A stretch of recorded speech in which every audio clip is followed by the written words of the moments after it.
Hello, my name is Matthew Golden, and today I will be providing a presentation on a contextual analysis of Kendrick Lamar's Good Kid, M.A.A.d City using a lens of New Historicism. My goal here, my reason I'm here today is essentially to not only touch on New Historicism itself, not only to touch on the album as a whole, but to kind of spread a greater message on a greater struggle. I essentially will be answering a number of different questions, specifically just a couple, but we will be exploring marginalized Black youth in Compton, California through not only Kendrick Lamar's lens of music, not only through new historic lens of literature, but also through academic sources and just kind of putting different perspectives together. The reason I chose this album, I believe I was in the 7th grade when this album released. Since then, it stuck with me. It was one of those albums that from 7th grade, we'll call it till the end of senior year, I listened from the perspective of just enjoying the music, enjoying the artists, enjoying the songs. As I've gotten older and appreciated the art more, it's such a deeply conceptual album that just has so many different perspectives, so many different meanings. And when I was given the prompt for this project, for this presentation, it was a no-brainer, jump right into it. And not only, it's one of those albums I've listened to it probably 1,000 times, continuously learning more and more about the artist, about Compton, about the content of the album itself. So let's jump right into it. Initially, have for you guys is introducing the album.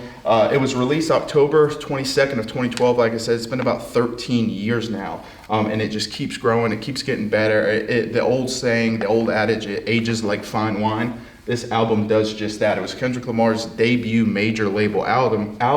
While it being his second, came out first with Section 80. That kind of put him on the map, and this projected him into stardom. Kendrick Lamar played in the Super Bowl or performed at the halftime of the Super Bowl last year, really has etched his name in music greatness, and this was the album, the piece that really kind of shifted him into greatness. The main themes that we'll discuss in this album, as you can see, growing up in Compton itself, the pressures around it, whether it be peer pressure, violence, survival, addiction, and then kind of ending on a sweeter, softer note, we'll discuss the redemption and transformation that this album has to offer. Now, I would be remiss not to kind of introduce this album without, leaving some of these songs out. We'll discuss 2 of these songs specifically in detail as we get further into this presentation. The Art of Peer Pressure and Sing About Me, I'm Dying of Thirst. Money Trees we'll refer to at key moments, and it's probably the biggest hit or one of the biggest hits in terms of playing it in a club, playing it at a bar, something of that nature. But The Art of Peer Pressure, Sing About Me, I'm Dying of Thirst, it's important I add, these are not club songs. These are not songs you put on with your friends on a road trip and get excited, get hyped to, of that nature. They're so potent, they carry so much weight, so much context. Realistically speaking, I could have done this entire project, this entire historical, New Historicism lens, just specifically on one of these 2 songs. That's how deep they are. We will get into that in a little bit. All right, so what is New Historicism? I'm going to introduce this topic. You'll hear me bring it up. We'll refer back to it as this presentation goes on. And rather than look at this piece of paper and read off some definition that I found on the internet, I'd like to have a quick discussion about New Historicism, and that itself will define and tell us what we need to know, because New Historicism tells us things and then asks us things. And those two themes, those 2 messages coincide to really what New Historicism is. So it tells us texts are a product of their time and environment. Where, when, how did these mediums come about? A movie, a song. In this place, we're talking about Kendrick Lamar's album, Good Kid, M.A.A.d City. It's a product of their time. Kendrick Lamar, 90s, early 2000s, his youth developed his mind, his musical style, his culture. Compton itself, 90s, early 2000s, really is driven home in this album. This is the time, the environment, the violence that we'll get into. History is not objective. Everyone has their own story. Kendrick Lamar has his own story. This is his story. This is his depiction of his environment, of his story, of his perspective, of his morals, of his humanity. Texts do not reflect culture, they shape it. So this is a quick, interesting nugget. This was actually an album released before the huge explosion of the Black Lives Matter movement. I'm not tying this album directly to the inspiration of that movement, nor am I saying they work hand in hand at all. I'm just stating this is before it, and it's just another way we can say this album, like many other factors, help shape this culture, help provide listeners these ideas. And while Black Lives Matter isn't directly represented by this album, it's no surprise that people that have been a part of that movement, support that movement, will refer back to Kendrick Lamar's words, actions, perspectives, and stories. Non-literary texts matter. Maybe the most important thing to remember when talking about New Historicism, whether it's movies, whether it's TV shows, whether it's comic books, whether it's songs, albums, these things matter in New Historicism. They matter in general, but specifically when putting on this lens. It forces you to answer these questions. We read these books, we read this literature, it's right there in front of our face. It's something for us to digest, but then you add in the music, the sounds, the visuals, everything, how it makes you feel, and that's why it matters while putting on this lens, because it forces us to feel, to ask questions, to spark thinking. So it also asks us some things. It asks us what forces shape this work. Also, what forces shape the product of their time, the product of their environment. What power forces does this show? What power forces put someone's perspective, put someone's story in a particular place? And then how does it reflect real events and attitudes of its time? How does this piece, how will Kendrick Lamar's Good Kid, M.A.A.d City reflect where he was growing up in Compton as a child, as a teenager, into an early adulthood? How will it reflect the attitudes of him, his community, and those around him that he's able to put into perspective and their feelings in this album? So that's just a quick touch on New Historicism. Now let's really get into the gravy and meat instead of the bones, or whatever the saying is. Applying the lens of New Historicism. So what I will be doing is I will be specifically answering a question with a mission in mind. And that question is, how does Kendrick Lamar's Good Kid, M.A.A.d City consider marginalized population? I'll be doing that through the remainder of this presentation with the mission in mind of Kendrick Lamar gives this voice to these marginalized Black community in Compton, using personal storytelling, illumination on how systemic racism, poverty, and violence shape identity and morality. So this will essentially be the thesis. This will be why I'm doing this presentation. And before we move on, I want to touch on a couple things. We're going to touch on some, maybe not sensitive matters, but this isn't going to be all sunshine and smiles. We're going to touch on Compton. We're going to touch on the 90s and early 2000s in Compton, California. We're going to touch a lot on Kendrick's personal feelings about his music, about some of his actions, and we're really going to just encompass and take a deep dive into the album itself. So we'll move on. Having a little bit of trouble with this board, but we're going to try our best with this. All right,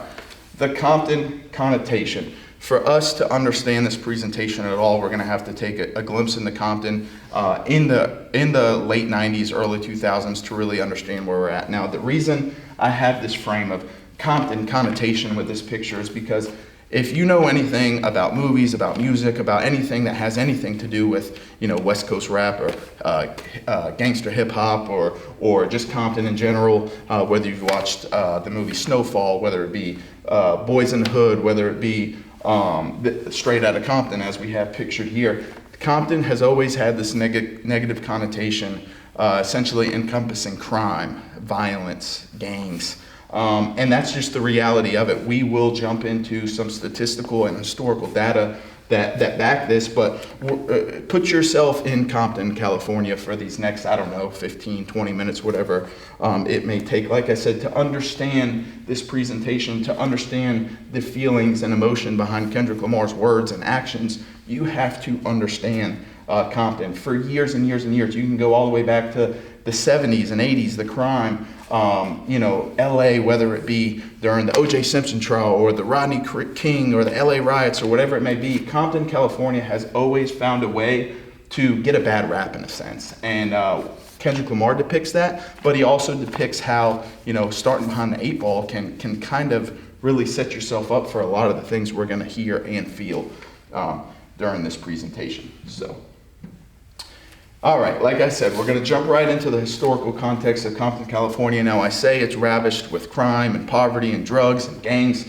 Well, let's get into the historical context, the data that might follow that up. So here you see, during the 90s, 2000s, Compton's littered with poverty, racial profiling, gang violence. Why is this? So the war on drugs led to over-policing, large incarceration rates, whether it be black men growing up without fathers, black men growing up without mothers, black men growing up, women too, growing up without parents in their life, without direction. The education systems, there is a lot of things that had led that essentially stemmed from the war on drugs, over-policing, systemic racism, and quite frankly, especially like I referred to the Rodney King beating and the LA riots, black communities, especially in Compton, California, have often been misrepresented by the media, shown in a negative light, and that has, like I referred to in the last slide, helped create this narrative of this negative connotation that, surrounds Compton.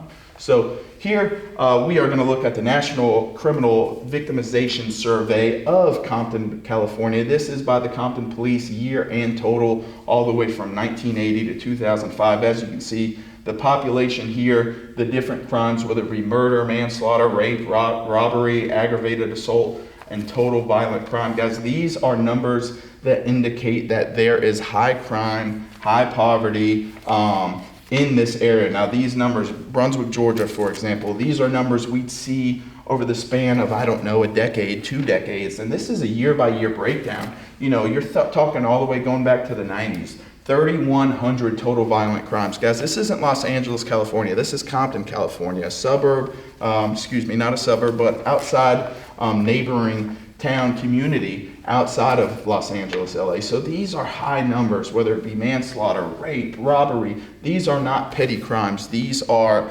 violent crimes that lead to harm, whether it be lethal or non-lethal, that have shaped a community. The violence has set a precedence that these kids grow up in, their minds develop in, and we will get into that more here in a little bit. But the numbers don't lie. Women lie, men lie, numbers never lie. The historical context of Compton, whether it be a negative connotation or the numbers that reflect their crime, it all is in line. And this is the environment that Kendrick Lamar depicts, the environment that Kendrick Lamar grew up in, and it's undeniable. You look at these numbers, you look at the history of Compton, and it's just littered with crime and violence and gangs and drugs, which will be an ongoing theme as we continue.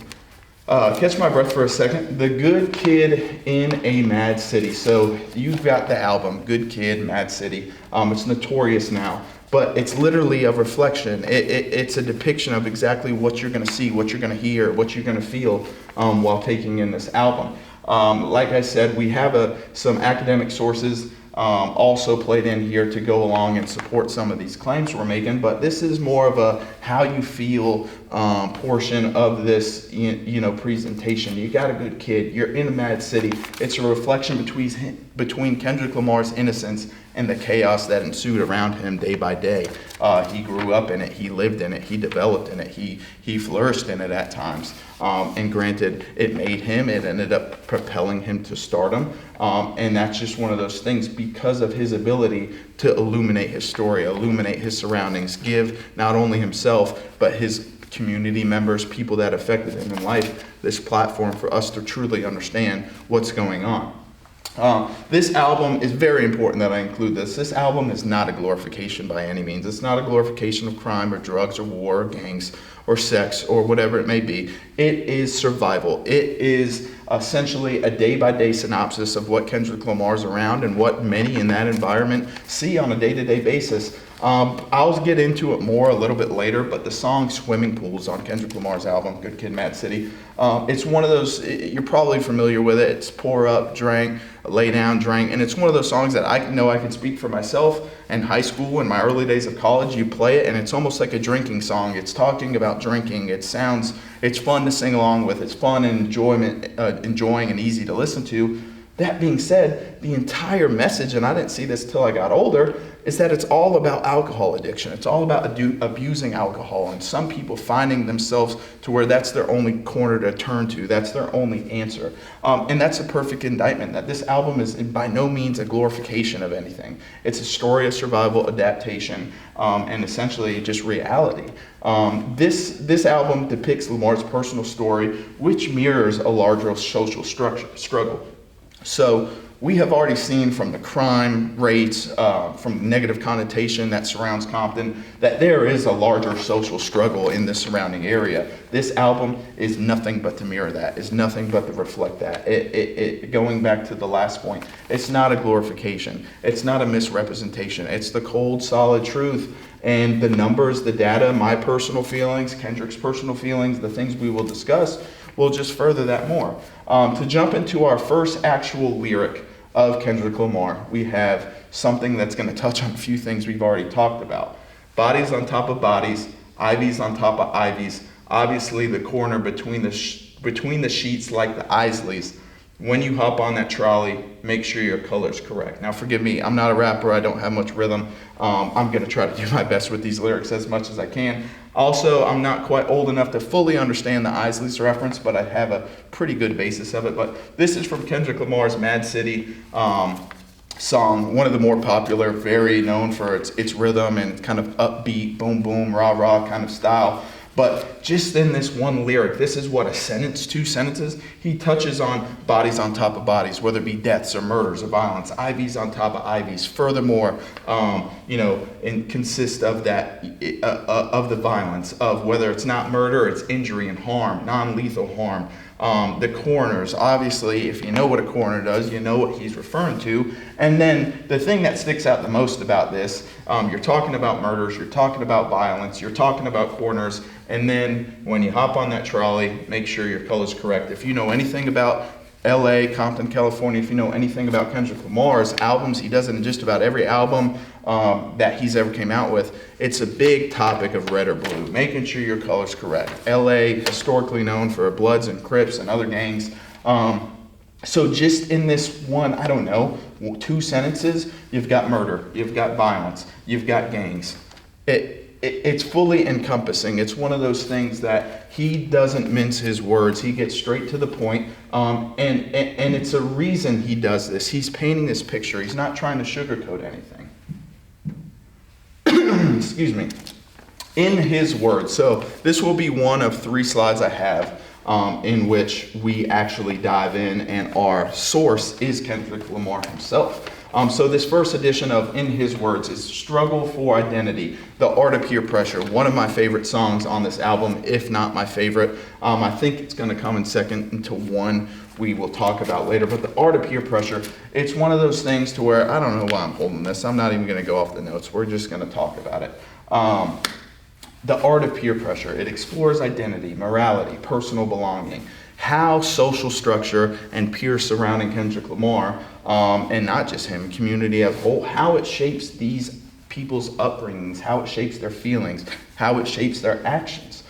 This song it's a movie. It genuinely is. I remember being 14, 15 years old, sitting back listening to this, just being outer-worldly impressed by how one person can put a song onto tracks and it turned into an illumination of movement, of movies, of frames in my head. And I'm sure I'm not the only person that feels this way, but the song itself is essentially surrounds the idea of Kendrick Lamar going out on a night with his friends. It turns into a night that includes drugs, alcohol, eventually violence, and even a home invasion and essentially a getaway or a pursuit with the cops.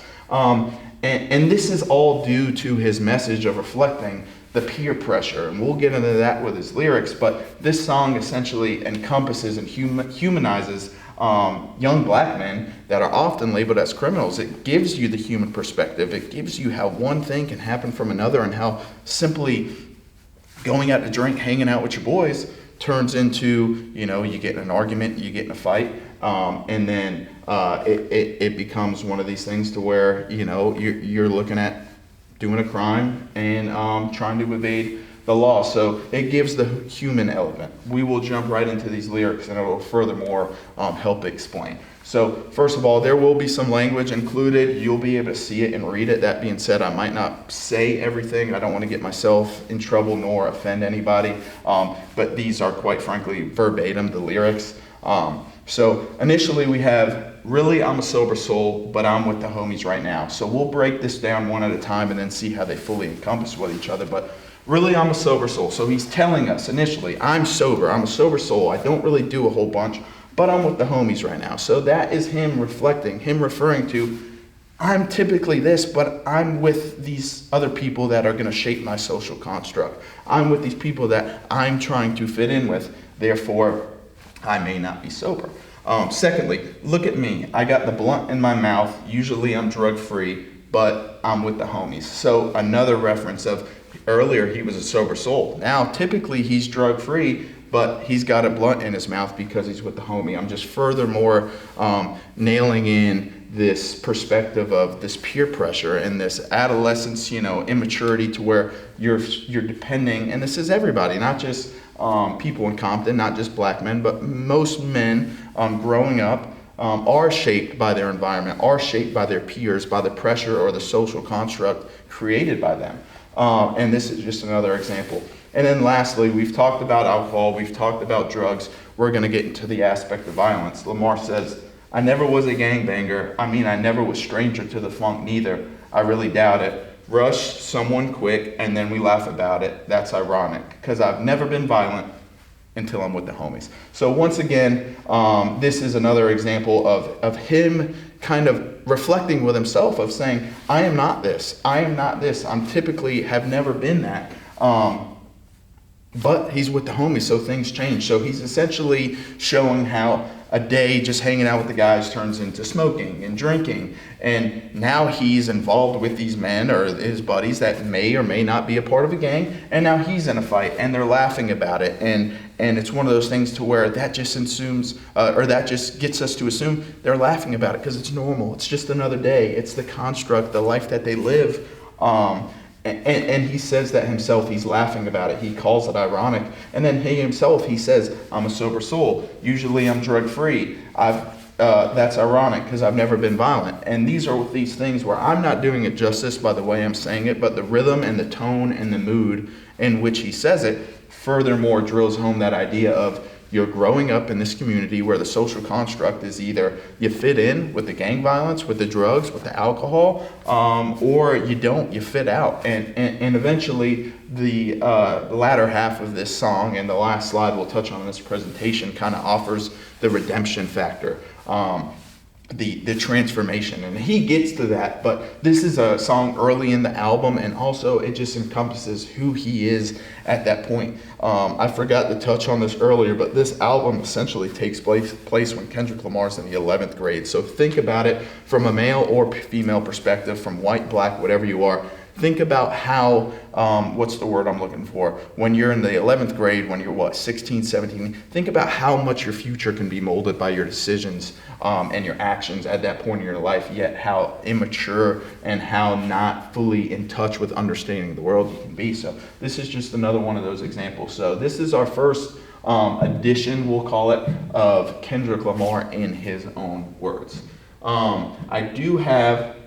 We talk about the social construct. This next slide, if I can get it to work, will be kind of referring to that. It's community ties, community not. So it's kind of a double entendre. I think I'm using that phrase correctly. Maybe I'm not, forgive me if not. But it's essentially, we've got an academic journal that's kind of furthermore consistent with what Kendrick Lamar is saying.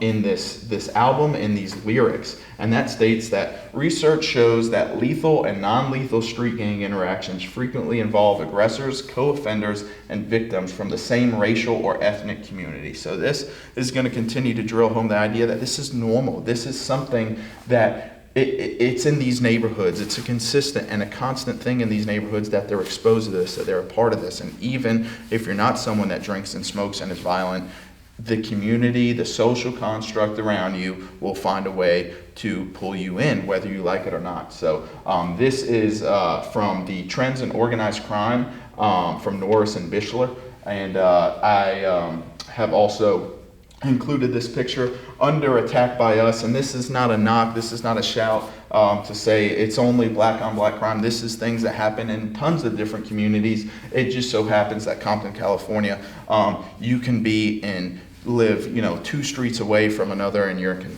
completely separate factions, completely separate gangs, completely separate morals and identities, and that's just the truth and the reality that Kendrick Lamar grew up in.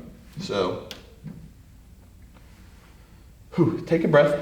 In his words, second edition, we have systemic forces. And this one's going to be interesting because this is systemic forces, not exactly in the sense of, we will touch on police brutality. We will touch on the police and the government in a sense. But we also, are kind of talking about the idea of addiction and poverty being forces, being characters in its own. And Kendrick Lamar does an outstanding job of the alcohol addiction, drug addiction, poverty, to make those things characters of their own, almost as if they are people or beings. So Kendrick Lamar, his power forces that he's essentially surrounded by in creation and the duration of this album are police brutality, addiction, and poverty, like I mentioned. Kendrick Lamar shows us how oppression doesn't just exist in policies. Like I said, it lives in the habits, the temptations, and the decisions of people trying to survive. These are daily obstacles, daily challenges, addiction. A lot of people in this local community we live in Brunswick deal with addiction. Is it a systemic force that's been placed on us by policy? No, but it is a force that has been prominent and placed due to decisions and patterns by community, by people, year after year after year, and here we are. So let's break these down one at a time. First, we will touch on police brutality. This comes from the song Good Kid in Good Kid, M.A.A.d City. So we've already talked about M.A.A.d City. Now we'll talk about the other one, Good Kid. He says, "Ain't no city quite like mine. Police and gangsters, both parties are dangerous." So this is his way of saying, we have gang crime, we have gang violence, but the police here, they are just as dangerous. They are just as guilty of casting the sin, of doing damage, doing no good to the community rather than policing properly. Located right here, it's kind of a grainy image, and I'm not sure how well the camera is going to be able to pick this up.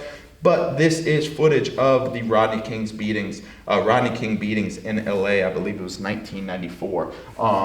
It is well known that New York, LA, major cities, there has been a theme or a claim for over policing, and whether it be police brutality or things of that nature. It's been something that I'd say probably since the mid-2010s to modern day. It's been a hot topic, whether it be through politics or just morality in general. And Kendrick Lamar does multiple times in this album refer to that issue, specifically in the song Good Kid. So referred to this earlier, addiction. Addiction is a big one in this album. It's not something that jumps off the paper, but when you listen and you get in the groove of listening to this album as many times as I've done, you will see and hear the term addiction or the reference to addiction a ton. So this comes from the song Swimming Pools, mentioned that earlier. The quote is, the lyric I should say, is, "Some people like the way it feels, some people want to kill their sorrows." And that's just that goes to drugs, that goes to alcohol.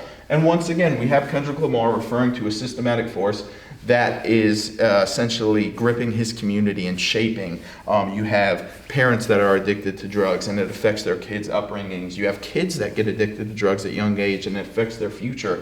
Alcohol, in a sense. I believe Kendrick Lamar is referring to his uncle in the song, saying, his uncle would claim he likes the way alcohol feels, but truly deep down, subconsciously, he was doing it trying to kill their sorrows, trying to remove themselves from the reality in which they live in. And addiction, this community, I mentioned it earlier, it's a true struggle. It's something that shapes those around you just as much does you. If I go out and I get hooked on something tomorrow, for the next 2 years, 3 years, a lot of the decisions and actions I do, as much as they affect me, they're going to affect my parents, they're going to affect my friends, they're going to affect the social community around me. And that's something that Kendrick Lamar discusses and touches on multiple points in this album. Specifically, I apologize, I was cut off there. I didn't realize we're already 30 minutes into the presentation, so I had to restart the footage on the camera. But essentially, talking about systemic forces before we move on, Kendrick Lamar, his ability to illuminate these systemic forces in this album are something that not many are able to do as artists, and it just furthermore forces you to have a different lens, have a different perspective, have a different idea of the themes, whether it be the police brutality or the addiction or the poverty. So moving on, I believe we have another, in his words, I believe this is the last one if I'm not mistaken. We are talking about redemption and humanity. So this is all about Sing About Me, I'm Dying of Thirst. This is easily, I think I made a comment saying that The Art of Peer Pressure might be my favorite song from the album. While it's up there and it is a close second, this is easily my favorite song of the album. I believe it's nearly 8 minutes. It kind of has two different parts, a first half and a second half. But it is the emotional and moral nucleus of this album. He gives himself and two other people during the song a figurative microphone. You have Dave's brother, who I believe in the end of Mad City is killed. And Dave is killed, I should say. And it's his brother essentially writing a letter or giving Kendrick some solace, giving Kendrick a feeling of not necessarily seeking forgiveness, even though that's what you see in the slide, but more so seeking understanding, seeking closure on what happened. And then it also gives the figurative microphone to Keisha's sister. So Keisha's sister was Brenda from Section 80, Kendrick Lamar's album Section 80. She essentially is a prostitute, I believe, at 14 years old and ends up getting killed. Kendrick Lamar writes a song about her story, and essentially her sister, Keisha, is feeling a lot of anger and pain because this moral feeling of trying to deal with the mourning of her sister is also encompassed with the attention of being included in a Kendrick Lamar song. So Kendrick Lamar, while it's his voice, he's essentially giving voice to the other community members very close to him, that is. And then the last portion of this kind of self-reflection that Kendrick Lamar does is himself. It's guilt, it's trauma, it's hope, it's all these different feelings wrapped into 8 minutes of a song.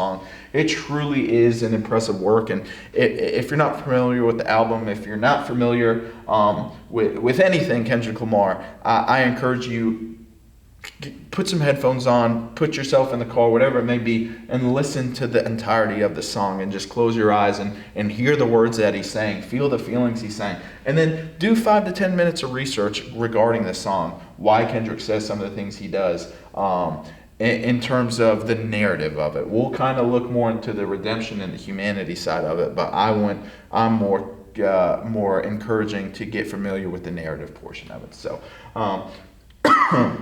the structure of this song shows that every person in Kendrick Lamar's community, Compton, California, friends, victims, gang members, even though their actions may reflect violence and drugs and gangs, they all still are people. They all still are human. They're seeking redemption. They're seeking transformation. They have deeply human inner world shape.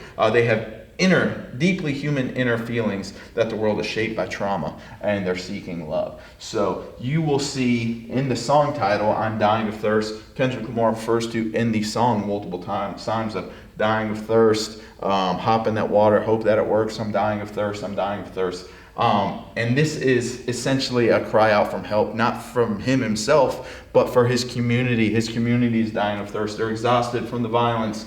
They have so much desire to change. It's a cry out for cleansing, and it's a representation of generational trauma. It's a representation, the guilt, the feelings, the anger, so many different aspects of the song reflect not only Kendrick Lamar's feelings, Compton's feelings, and just the community. It's that encompassing feeling. And when you put on these lens of New Historicism, you will see the outcry. This is a song, but you can't truly understand a song unless you understand Compton, California, unless you understand some of the things that Kendrick Lamar has gone through, the people around him have gone through, whether it be the violence, whether it be the drugs, whether it be the prostitution, whether it be the guilt that people have felt, and then the hope. The hope at the end of the song is really what does the song justice. It kind of encompasses these people that at such a young age are brought through, hard times. They're put in this social construct of either being in a gang or being violent or doing drugs or doing alcohol, or you're not going to fit in. They are still human. They still have hope for change and to be better. I included a screenshot of some of the lyrics of the song. Sing About Me, I'm Dying of Thirst. Kendrick Lamar says, sometimes I'll look in the mirror and ask myself, am I really scared of passing away? If it is today, I hope I hear a cry out from heaven so loud it can water down a demon with the Holy Ghost till it drown in the blood of Jesus. So this doesn't necessarily go, I can't say, oh, this means this means that. This is more of it shows a lyrical portion. It shows how in touch with not only his personal feelings, but his community, whether it be death or dealing with violence or dealing with some of these things. And it kind of goes back to the idea of redemption, of the mention of water down a demon, and referring to Jesus himself, whether it be the blood or the Holy Ghost that kind of protects him or kind of gives him hope, gives him a sense of relief while dealing with these problems. Once again, I will never be able to sit here and do it justice how not only good this song is, but how much it means and how much content and how much feelings. And you have the entire spectrum. You have hope and glory, and you have anger and sadness and guilt. It truly is a special song. When it comes to the instrumentals, when it comes to Kendrick Lamar's words himself, when it comes to how he kind of shapes the song in two separate halves, it's very impressive and something that you don't see often. Like I said, a conceptual album like this in Kendrick Lamar, he does just such an impressive job of putting all his feelings and encompassing his struggles, his community struggles, and things of that nature. So we're having a little bit of technical difficulties as we move forward. To conclude, we have our final thoughts, and that is that Good Kid, Mad City is history in the form of music. This entire piece encompasses history because you feel the stress, the tension, the violence of the 90s, of the early 2000s. You hear Kendrick Lamar's personal stories about telling what he went through, the things he had to go through, whether it be the gangs or drugs or violence. And it just paints a picture of what Compton was like, what the political structure around him was like, what the societal structure and the pressure that peers or the community might have made him feel. The power behind storytelling. We are going to talk about this for a couple minutes. New Historicism. This is it right here. This encompasses everything you need to know about this album. Kendrick Lamar's ability to illuminate so many different topics, so many different ideas, so many different feelings. This is the lens. He almost forces you to use this lens to truly appreciate and to understand what he's saying and the feelings behind it. You have to look about, well, what's going on in Compton? Who is getting hurt? Who is a part of the gang? Who is this? This album, and once again I referred to why I started it, fully encompasses all the different themes. We answered a question of how can he give this voice to marginalized populations, specifically the Black community. We could have asked ourselves so many different questions that Kendrick Lamar would have had a perspective or feelings for. Now, this is important because we will get into this topic, or get into this quote from David L. Stamps on the Journal of Black Studies here in a second. But marginalized voices deserve to be heard, not quieted. And that's to say, just in general, not for music, not for movies, not for the news.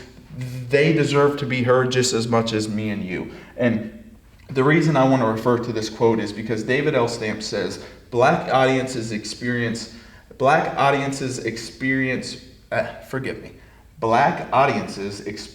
with hip hop culture and its role as a mechanism to raise awareness of injustice and potential engagement in liberation efforts is meaningful. Several quantitative studies have explored adolescents' consumption of rap music as one element of hip hop culture and found outcomes related to increased feelings of empowerment, identity, and esteem, all of which are important. So essentially, what David is telling us is that hip hop listeners, hip hop people, especially whether it be from listening to Kendrick Lamar, whether it be from listening to Good Kid, M.A.A.d, City, it's giving them a feeling of understanding and empowerment and empathy, giving them the ability to raise awareness for themselves and others in this community. That is why marginalized voices deserve to be heard and why it is important. And that is also why putting on this perspective of new historicism should lead you to no other general idea or general concept or acceptance to that idea. So as you see here, lastly, before I get out of here, the works cited, we obviously got pulled from Kendrick Lamar's Good Kid, M.A.A.d, City album. We had talked about earlier the crime rates from the National Criminal Victimization Survey. We did a crossing line structural advantages of interracial criminal street gangs violence, trends, and organized crimes we referred to later. And then just lastly, a referation to Black communities' relationship to hip hop in a Journal of Black Studies by David L. Stamps. Ran a little bit long. I appreciate you taking the time to watch this and listen to some of my thoughts and ideas. Appreciated, and I hope you enjoyed. I believe that's it.